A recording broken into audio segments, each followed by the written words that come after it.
আসসালামু আলাইকুম, সবাই কেমন আছেন? আলহামদুলিল্লাহ আমি ভালো আছি।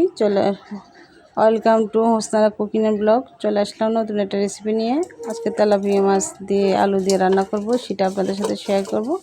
প্রথমে আমি মাছগুলো ধুয়ে নিয়েছি, এখন ম্যারিনেট করে নেব ভাজার জন্য। হলুদ আর মরিচ লবণ দিয়ে ভালোভাবে ম্যারিনেট করে নিয়েছি। চুলে একটা প্যান বসিয়ে তেল গরম দিয়েছি। তেল গরম হয়ে যাওয়ার পরে মাছগুলো দিয়ে দেবো। মাছ রান্না করার আগে একটু ভেজে নিলে মাছের স্বাদটা বেড়ে যায়, অনেক ভালো লাগে ভাজি করে মাছ রান্না করলে। আপনারা চাইলে না ভাজি করে রান্না করতে পারেন তাজা তেলাপিয়া মাছ, তবে মাছের একটা কাঁচা গন্ধ থাকে, সেটা চলে যাবে ভাজি করলে। আমার মাছ ভাজা উল্টে দিলাম, এক পিঠ হয়ে গেলে অন্য পিঠ উল্টে দেব। হয়ে গেছে মাছ ভাজা, নামিয়ে ফেলবো। এখন আমি চুলায় একটা প্যান বসিয়ে দিলাম, পরিমাণ মতো তেল দিয়ে দেব। তেল গরম হয়ে গেলে আমি পেঁয়াজ কুচিগুলো দিয়ে দেব। পেঁয়াজ কুচিগুলো ভালোভাবে নেড়ে নিতে হবে। এখন এখানে আমি মশলাগুলো দিয়ে দেব। 1 চামচ রসুন বাটা, 1 চামচ মরিচ বাটা, হাফ চামচ আদা বাটা, 1 চামচ হলুদ গুঁড়া, 1 চামচ মরিচের গুঁড়া, 1 চামচ জিরা গুঁড়া, 1 চামচ ধনিয়া গুঁড়া, পরিমাণ মতো লবণ।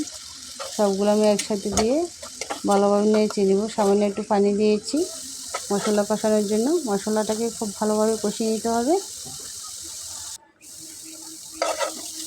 খুব ভালোভাবে কষাতে হবে। মশলা কষানোর থেকে তরকারি স্বাদ হয়। এখন আমি আলু কেটে ধুয়ে নিয়েছি, সেগুলো দিয়ে দিব। এখানে আমি বড় সাইজের 2টা আলু দিয়েছি। মশলার সাথে ভালোভাবে মিশিয়ে নিতে হবে নেড়ে নেড়ে। সামান্য পরিমাণে একটু পানি দিয়ে দিব কষানোর জন্য। এই পানিতে আমার কষানো হয়ে যাবে, আলু সিদ্ধ হয়ে যাবে। এখন একটা ঢাকনা দিয়ে রেখে দেব, ফিরে আসবো 2 মিনিট পর।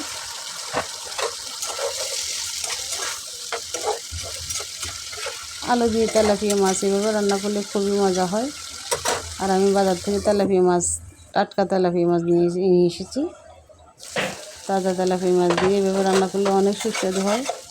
আমার প্রিয় ভাই বোনেরা, পেশালার ভাই বোনেরা, যে যেখান থেকে আমার ভিডিও দেখতেছেন, ভালো লাগলে অবশ্যই লাইক শেয়ার করবেন, এবার সাবস্ক্রাইব করে রাখবেন। যদি সাবস্ক্রাইব করে থাকেন অসংখ্য ধন্যবাদ, আর না করে থাকলে করে নেবেন। যে কোনো ভিডিও ছাড়লে নোটিফিকেশন চলে যাবে আপনাদের পেজে।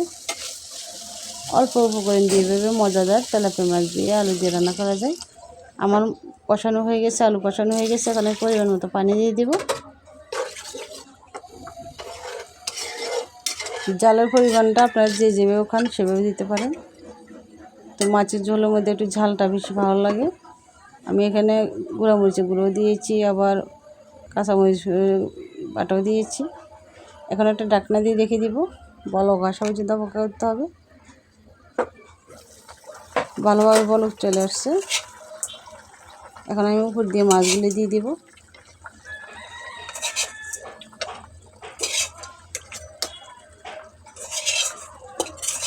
এখানে আমি মোট 5 পিস মাছ নিয়েছি মাথা সহ। 2টা আলুর সাথে 5 পিস মাছ দিয়েছি, এতে হয়ে যাবে। আর বেশি সবজি দিলে ভালো লাগে না। এখন 3টা কাঁচামরিচ দিয়ে দিয়েছি উপর দিয়ে, ফ্লেভারের জন্য। এই মরিচ থেকে ঝাল আসবে না। কিছুক্ষণ রান্না করে নেব এভাবে। চতুর্দিকে যেন ভালোভাবে বলক আসে, সেদিকে খেয়াল রাখতে হবে, নাহলে এটা কাঁচা কাঁচা গন্ধ থেকে যাবে। চতুর্দিকে যেন বলক আসে। চুলার আঁচটা এই সময় মিডিয়াম বাড়িয়ে দিতে হবে, যেন সব দিকে বলক আসে, সমানভাবে আগুনের তাপ লাগে। তো আমি এখন নামিয়ে পরিবেশন করেছি। আমার রান্নাটা কেমন হয়েছে অবশ্যই বন্ধুরা কমেন্ট করে জানাবে। সবাই সবাইকে সাপোর্ট করবে। ভালো থাকবে সবাই। আল্লাহ হাফেজ।